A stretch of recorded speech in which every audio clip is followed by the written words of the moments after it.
a member. Alumni associations at faculty level is a new thing. It's not really, we're used to the universities having their own alumni association. But of course, it is obvious that even within those university alumni associations, you find out that people tend to aggregate around their set, around their faculty. And so what you have started today is to drill down the need to congregate and to associate further down to where you'll be able to have a bigger impact. I'm sure with time you'll see that this class, I can see it's already been divided to 80 to 90, 90 to 2000 and so. You're going to see sets becoming significant, and thank God for, like Professor Sore said, the advent of technology. It's easier to communicate, it's easier to associate. I was given a random, what I would call a blank page to fill as far as my speech is concerned. And I asked myself, do I write a speech or do I just speak from experience? I've chosen to speak from experience, but I can tell you that about a week ago I delivered a 27-page speech, which I would forward to the chair of the steering committee, and which actually takes the entire gamut of alumni associations from the beginning to the end, and with a few case studies, and took it, drilled it down. So I will make that available, and it can be emailed to everybody. According to one of the professors that were at that, they said this is like a Bible on alumni association. So with all modesty, I will forward it to my dear brother, Mr. Falajo, and I hope we'll forward it now. But let me speak from memory. First, why do you need an alumni association? Why are you here together? The objectives of alumni association are people seeking to extend relationships that were built in the university environment, coming together, sitting down together. Like you said, 3 of you sat down together. What do we do? How do we network with our other friends? So, first and foremost, relationship is the founding point where people begin to build it until they formalize it and then develop to what we have together as an alumni association. And the objective then begin to crystallize as you move from just sitting down together to sitting and forming objectives. And I have identified broadly 3 critical objectives. The first, from experience, is continuation of relationship that was built when you were in university. Friendship, social, and even professional getting together.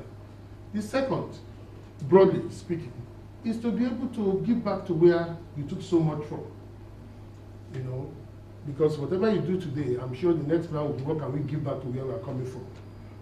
Professor Charles Okeje just mentioned indigent students who are really, there were indigent students in our time, but I'm sure what we have today, with the number kind of calls that I get, there are probably a lot more.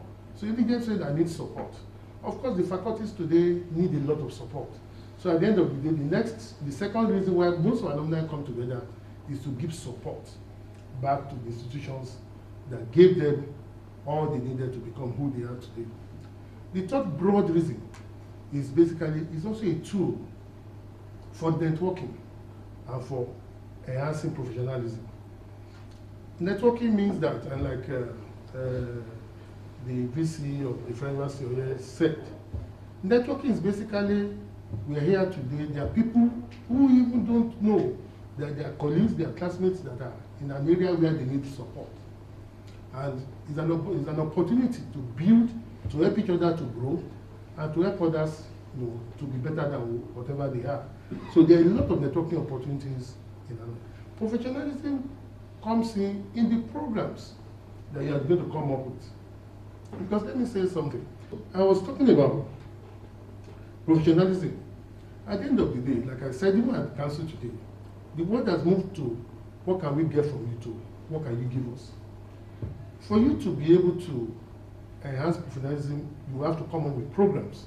There are quite a lot of people here who need a lot of developmental programs, who need to build on what they had, who need to interact with people like Professor Robinson, Professor Gambari, gain experience from them.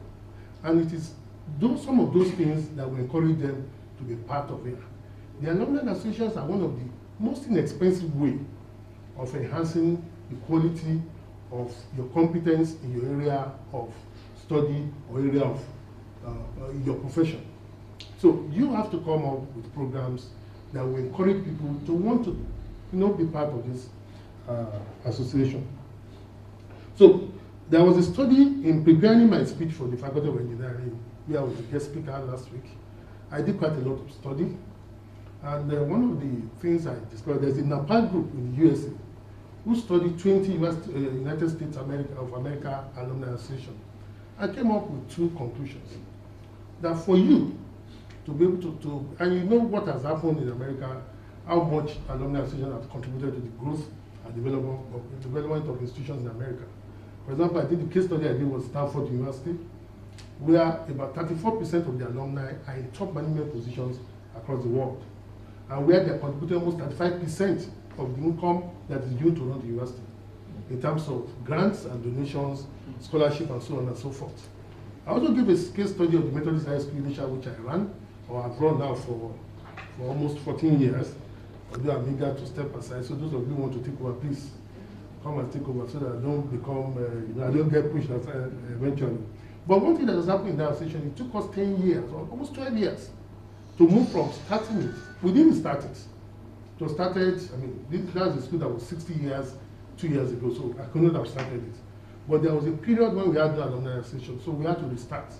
And between 2004, when we restarted, basically to prepare for the 50th anniversary, and 2015, what we contributed to the school was very minimal. It was a lot of mobilization, a lot of work, a lot of getting people to key in, a lot of getting people to put funds down. But in 2015, we took a decision around May. The 60th anniversary was across the board. It's another 6-9 months. And I said, look, gentlemen, we are not going there to launch a fund. We are going to there to commission projects. So don't let us start thinking, because I've had experience, we go there and launch before nobody pays. So let us set a target that these are the projects that we must commission on January 26, 2016. And on January 26, 2016, within 9 months, we were able to commission 40 classrooms. We were able to generate and commit almost 70 million naira from everybody all over the world. People donated 1,000 naira to people who put 1 million. To somebody who suddenly woke up and said, okay, I'm going to take 6 classrooms, I'm going to completely renovate it, take out the roof, put everything there. As I speak, we are building an e-laboratory, we are building an astronomy observatory, we just gave them a basketball court that is ultra-modern, and a lot of work is going on. Is there a competition among the same? So there's a lot of hard work to be done at the beginning, but the moment technology came in and we were able to mobilize more, and we show transparent honesty by always making available what we have done with that money, people keyed in and a lot of stuff. So these were the 2 case studies that I made available in my presentation last week. But the finding of the NAPAL group was that every alumni association that wants to grow, that wants to be sustainable, must focus on 2 things. What does the alumni want, and the alumnus want from this institution? What do they want? Why do they want to be here? Nobody wants to waste his time sitting down, having drinks, getting up and leaving. What value is this alumni association going to add to my life? So the alumni association, those who run the alumni association must focus on what are we going to give to our members? And there's a lot you can give. I'll speak briefly about it later. The second is that what does the University of, Obafemi Awolowo University Faculty of International, what do they want? Because you are in between 2 groups. You have to have the membership to be able to, and the school also has to support you. Because they don't support you, you cannot stand alone. So it is a symbiotic relationship between the alumni association and the members on one side, and then the alumni association and the institution on the other side. So you must answer the question, what do they want? So that you can be able to create programs and events and activities that will meet the needs of these 2 critical stakeholders in what you're doing. The moment you're able to create that, you would have taken the giant step to be able to move this alumni association to an idea that is beginning to yield fruit now, to a reality that generations coming after you will look back to this day and make reference to it as a major event. Then let me now speak briefly about what do alumni need, because I then went critically into the activities of the successful alumni associations across the world. I tried to see what are the programs that they do that make it easy for people to continue to put so much fund that they could actually 35% of what the institution runs on is coming from them. First is networking. Networking is what you need to succeed in business. There is no business, no matter how successful you are. Our dear professor is here now, he's eminently successful, but he has needs. It might not be, it might not be needs of putting his child. He might have children who did engineering. Who refuse to say, oh, daddy, you are the best in I don't want to do international relations. And he wants to put them on the right path. He might need mentor for his own kids. He has so many needs. So the alumni association members, networking and platform for networking is a critical activity that alumni must do. Today, a lot of people are here seated that some of them have not seen each other as they left university. Today, you've created a major platform for them to network. Businesses are going to be created out of this room. Relationships that will last forever will be created there. So, networking, we need to create more of these programs to encourage people to come. I don't want to go too much. We all know I'm talking to the gurus, so an engineer should not be talking too much about networking in terms of definition here. So I believe we all know what networking means, but we need it and we need to create that platform. The second is professionalism. There's nothing wrong with alumni associations organizing a venue like you have today. We have a Professor Ibrahim Gambari who I only read off, will sit down here and I have the opportunity of listening to him. It is, for you guys in international relations, is a real polish on whatever you are.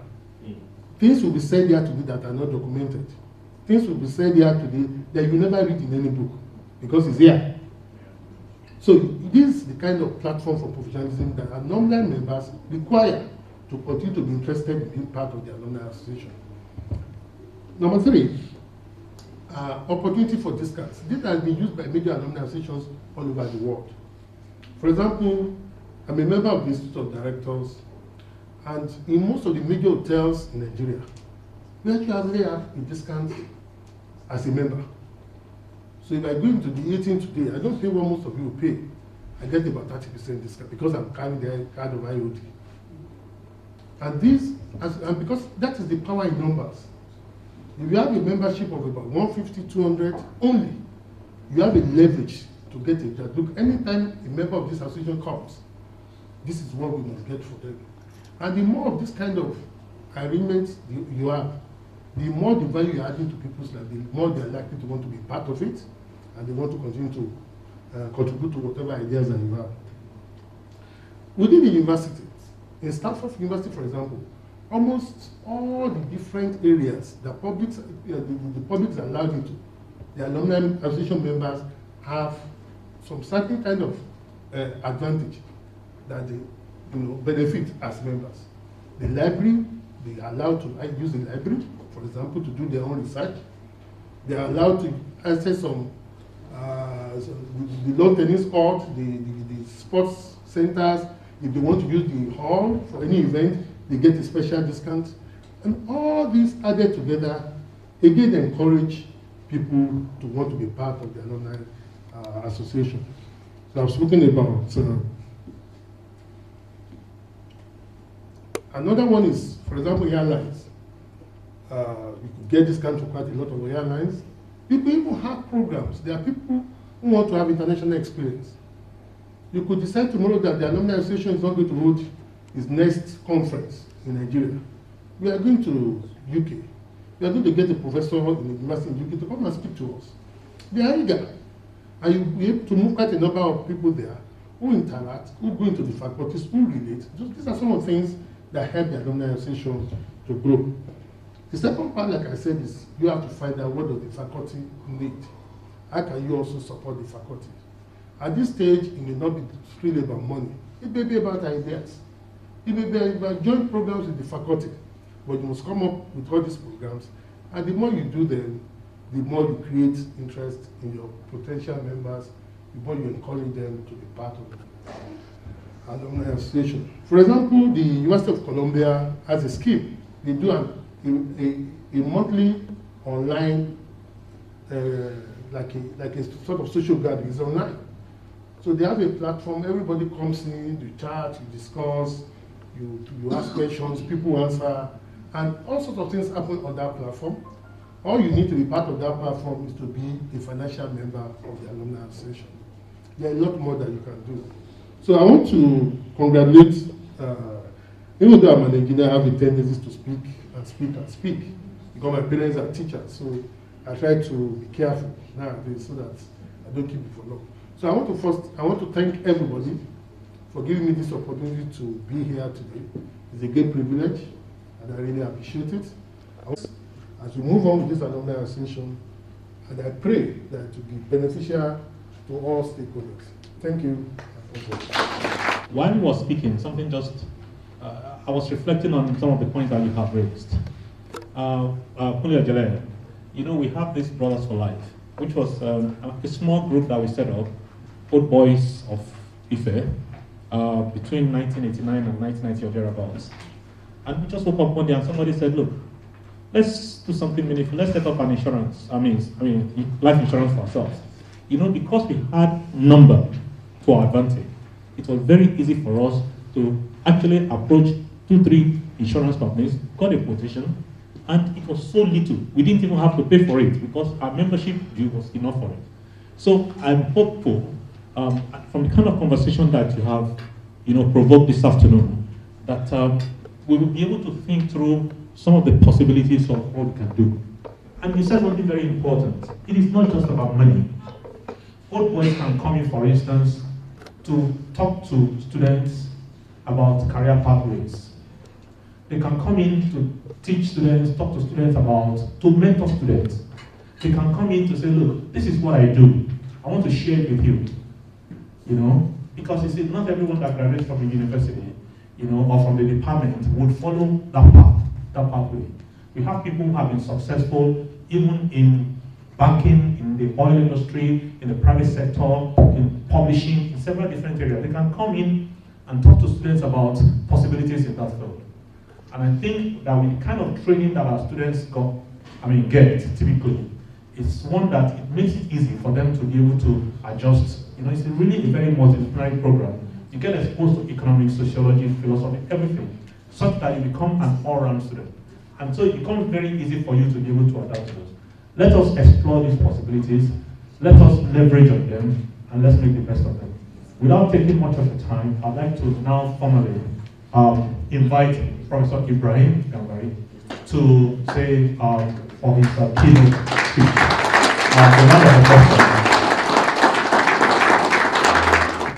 The Vice Chancellor is not brand new now, Professor Kayode Shoreman. How many, is it a year now? 3 years. Oh, 3 years. How time flies. The keynote speakers, Engineer Didiolu Falobi and Mrs. Bumi Afalabi, heads of department, alumnus to be of this brand new association, distinguished ladies and gentlemen. Have I left anybody out? That's fine. No, Professor Shoremeku was saying that I get called all kinds of titles, but I want to assure you that yes, I've acquired a few, thank God. Some call me ambassador, minister, under Secretary General. Some even say Omoba Lori. Gambarido and Yoruba Sonimu. But the title that I preferred to use the most, and to which I'm referred to, is professor, because that is a title that is earned, and they can take away ambassador, take away minister, but they can't take away professor, because that is earned. And I always feel most comfortable being among professors and academicians, because that's really my intellectual home. I refer to myself as a teacher by training and a diplomat by accident. Very prolonged accident, but still an accident. And I'll tell you in a minute why I accepted this invitation to come here, because I've been all over the place, believe me, you won't want to know.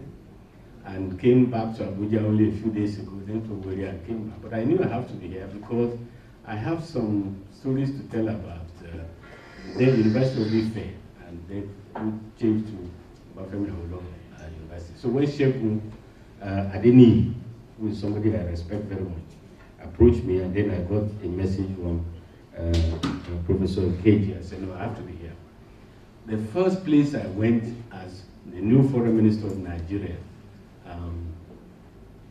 was to deliver a talk at the then University of Ife, Department of International Relations. That was, I think, March or April 1984.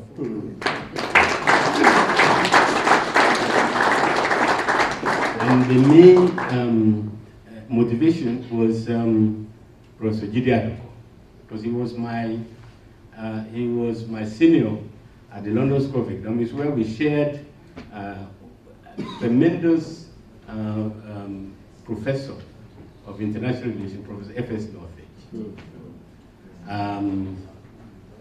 In fact, I went to LSE to study economics and specialize there. But having listened to Professor F.S. Northridge in the kind of introductory, that's when I said, no, I want to study international relations. And the rest is history. And the rest is history, because I then met Jide Aduko there. And so when he invited me to come to University of Ife, then I said, well, I have to go. However, I must also tell you a couple of rivalries. There was a huge rivalry between two people that I know very well, Professor Jide Aduko, and I'm sure some of you may have heard the story with Adam Aleko. If you are a friend of one, you cannot be a friend of the other. And one of the lessons I learned in international relations is that don't let somebody else make enemies for you. You have to choose. So I tell each of them, I'm sorry, I'm your friend. And you don't choose for me my enemies. You must all choose your friends and choose your enemies. In any case, an enemy of today can become